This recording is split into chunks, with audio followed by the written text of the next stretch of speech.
Bom, vamos voltar a falar da cidade de São Paulo, porque tem uma pesquisa muito interessante feita pelo Instituto Locomotiva, que revela que o paulistano atribui a falta de tempo dele. Quem não tem falta de tempo no dia, né? O dia precisava ter 48 horas, é uma expressão bastante usada por todos. E esse problema é atribuído aos deslocamentos da cidade, o que é absolutamente verdade, né? Renato Meirelles, presidente do Instituto Locomotiva, bom dia. Tudo bem? Tô aqui. Opa, tudo bem? Bom Tô no dia. link. Tudo ótimo. Prazer enorme.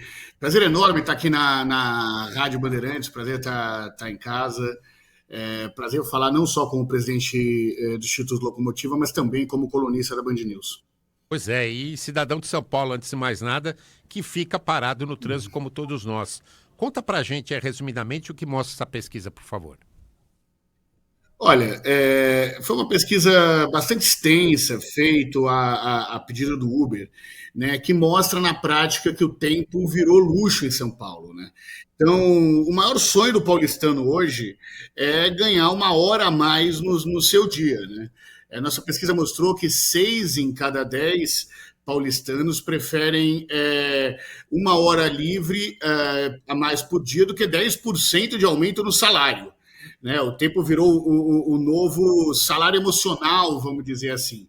Por quê? Porque é um tempo que você gasta com a família, é um tempo que você gasta para conseguir um troco a mais, é um tempo que você gasta para se divertir até, né? E isso é ainda maior entre as mulheres, né? Entre as pessoas, as mulheres negras e as mulheres de baixa renda, que em geral moram longe do seu trabalho, né? Em São Paulo, o relógio acaba andando mais rápido, sobra menos tempo e ainda cobra juros com isso. Ou seja, quem usa o transporte coletivo perde ainda mais tempo do que quem usa carro e fica parado no congestionamento. Exatamente isso. E numa cidade, num país onde tempo é dinheiro, né, o relógio virou um cartão de crédito. Se a gente atrasa, paga mais caro. A gente já fez pesquisas aqui em São Paulo que mostram, inclusive, que teve gente que perdeu o horário de uma entrevista de emprego por causa do uso não só do transporte coletivo, mas também do trânsito das grandes cidades, né? Agora, quando a gente fala em São Paulo, o senhor já destacou que, sim, quem usa o transporte público demora mais do que quem usa o próprio carro. O que vai contra o que a maioria dos especialistas em transporte fala que deveria acontecer, porque aí é um incentivo a uma sobrecarga nas ruas da cidade. E imagino eu que em algumas regiões da cidade essa situação fica ainda pior. A pesquisa conseguiu identificar isso? Olha, o que a gente viu é que quanto mais longe do centro expandido, menor a solução de transportes públicos. Mesmo movimentos de trânsito interessantes, que poderia falar, por exemplo, para o uso de moto, como as faixas azuis, né, também atinge menos aí as regiões periféricas da cidade. Agora, sabe qual que é o grande problema? O grande problema também está na última milha, né? Então, você tem o que é a última milha? São as pessoas da periferia que pegam o transporte público, chegam num terminal de ônibus e aí não conseguem chegar direito na sua casa.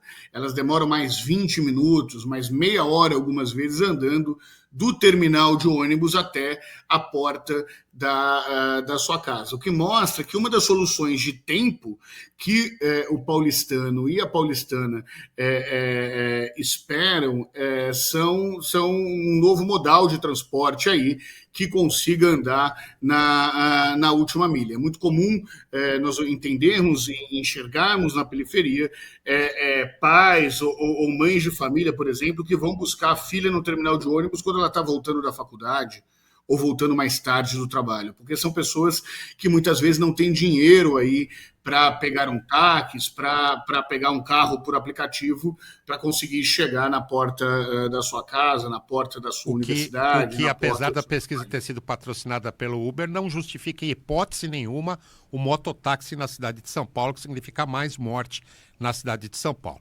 Mas tipos de problemas que atrapalham a vida do paulistano, né?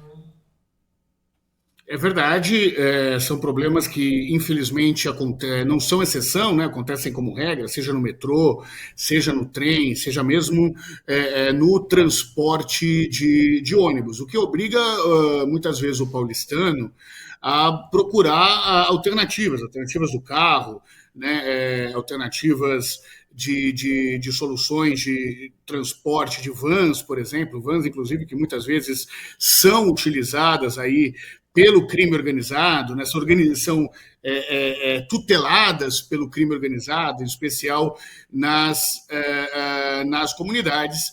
E na visão do paulistano, e aqui o meu papel é um papel de um pesquisador, não é um papel de um especialista em trânsito, na visão dos brasileiros e dos paulistanos que já andam de moto, novos modais podem fazer sentido. Eu não sou engenheiro de trânsito, não tenho a menor condição de dizer se o que compensa mais, se é ter morte, eventualmente aumentar a morte nos trânsitos, ou garantir com que as mulheres cheguem à noite em segurança na periferia, mas o que a pesquisa mostra é que na visão desses paulistanos e dessas paulistanas existe uma necessidade aí de um modal e que, inclusive, buscam com que exista uma regulação que garanta a segurança efetivamente no trânsito, como limite de velocidade, utilização do capacete, monitoramento do local onde cada um deles está feito, é o que a pesquisa mostra do paulistano, mas o que mostra também que precisa ter uma discussão um pouco mais profunda, além do judiciário, na cidade de São Paulo. Senhor Renato Meirelles, só para não perder o gancho, Lupato, todo o respeito aí à pesquisa, é o que pensam os paulistanos entrevistados pela pesquisa, não é o que mostra aqui a fala dos nossos ouvintes na Rádio Bandeirantes, todos se manifestando, sempre muito preocupados com a vida. Afinal de contas, os acidentes com moto em São Paulo são muitos, né? E a gente constantemente tem, até ontem mesmo eu abri aqui o Manhã Bandeirantes falando de mais um acidente fatal com motos. E a gente colocando mototáxi em São Paulo, a gente só ia aumentar o número de acidentes. Mas respeito muito aí a sua posição e a posição aí daqueles que foram entrevistados. São posições diferentes, mas isso é normal, isso é muito bom para a democracia. E eu percebo que cada vez mais as pessoas, conforme vão ficando mais velhas, vão se incomodando mais com esse tempo de deslocamento em São Paulo. Acho que tem um pouco da paciência que vai diminuindo, acho que tem um pouco também do cansaço físico natural. A pesquisa também separou por faixa etária esse sentimento em relação ao tempo de transporte? Olha, o que a gente consegue ver efetivamente na pesquisa é que as relações são muito diferentes entre as idades, entre as classes econômicas e entre o local de moradia das pessoas, né? O que a gente encontra é, em geral, as pessoas que moram mais longe têm uma dificuldade maior, uma reclamação maior com o tempo do que as pessoas que moram mais perto, né? Então, pessoas que moram mais longe percorrem distâncias dentro da cidade muito maior. Tem uma outra questão que é bastante importante também, que é o tipo de desgaste que existe entre as diferentes idades. Então, você pega, por exemplo, as pessoas mais velhas, elas têm uma capacidade física de andar a pé longas distâncias, né? Os mais jovens fazem isso com uma tranquilidade ainda maior. E o que a gente vê é que soluções coletivas acabam sendo bastante desejadas. O que eu falo de soluções que são coletivas? Então, por exemplo, você tem uma faixa de ônibus faz o ônibus andar de uma forma mais rápida, né? Você tem, mesmo nas soluções individuais, como as ciclofaixas, você possibilita aí com que a pessoa que tem condições de andar numa bicicleta consigam percorrer aí numa velocidade maior grandes espigões, como você encontra na Avenida Paulista, por exemplo, ou grandes avenidas como na Avenida Faria Lima, na região mais central das grandes cidades, né? Então, você conseguir equilibrar aí, o que é um transporte público com o que é o transporte individual talvez a melhor. O transporte individual que não ocupe aí as faixas dos carros, não dispute com o transporte coletivo o espaço